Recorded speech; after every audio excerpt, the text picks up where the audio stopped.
போடுவார். வெத்தலை போடுறதுக்கு வெத்தலை இல்லை. முருகனுடைய படத்தை பாட்டார். முருகன் ஆண்டி கோலத்தில் இருக்கான். ஆண்டி இருக்க முருகன் அவன்கிட்ட என்ன இருக்கும்? ஏதாவது இருக்குமா ஆண்டி முருகன்கிட்ட? அவன்கிட்ட தான் எல்லாமே இருக்கு. யார் ஆண்டி முருகனை வீட்டில் வச்சு பூஜை பண்ணுறாங்களோ அவனை அரசனாக்காமல் விடமாட்டான் முருகன். அது ஒரு சூட்சுமம். நிறைய பேர் ராஜலங்கார முருகன் படத்தை வச்சுருப்பாங்க.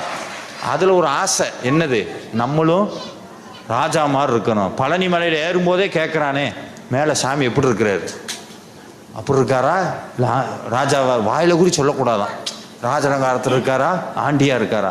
ஆண்டியா இருக்காருன்னு சொன்னால் பிடுபிடுன்னு கீழே இறங்கிடுறான். இதுக்கு முன்னாடி என்னமோ டாட்டா பிர்லாவாக இருந்த மாதிரியும், இதுக்கப்புறம் தான் முருகனை பார்த்து அப்படி ஆகிற மாதிரியும் அப்படியெல்லாம் கிடையாது. இன்றைக்கி நிறையா பேருக்கு ஒரு விஷயம் தெரியும். நகரத்தார்னு ஒரு சமூகம் இருக்கிறாங்க. இன்றைக்கி வெளிநாட்டில் இருக்க பெரும்பான்மையான முருகன் கோவிலை கட்டினது பூரா அவங்க தான். அந்த கோயிலில் அவங்க வழிபடுறது பூரா யாருன்னா ஆண்டி முருகனை தான் பூஜை பண்ணுவாங்க. அவங்க தான் இன்றைக்கி செல்வ குவியலினுடைய